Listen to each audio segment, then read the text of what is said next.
God, our Father, as for us, we have this large crowd of witnesses around us.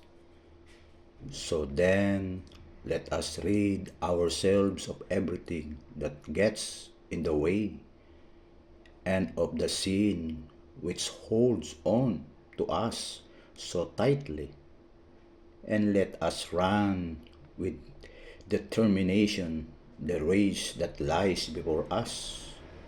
Let us keep our eyes fixed on Jesus, on whom our faith depends from beginning to end.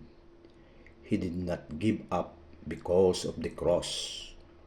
On the contrary, because of the joy that was waiting for him, he thought nothing of the disgrace of dying on the cross, and is now seated at the right side of God's throne. Think of what he went through, how he put up with so much hatred from sinners. So do not let yourselves become discouraged and give up. For in your struggle against sin, you have not yet had to resist to the point of being killed. Have you forgotten the encouraging words which God speaks to you in His children? My child, pay attention when the Lord corrects you, and do not be discouraged when He rebukes you, because the Lord corrects everyone He loves and punishes everyone He accepts as a child. Endure what you suffer as being a father's punishment.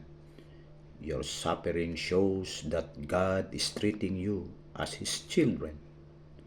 Was there ever a child who was not punished by his father?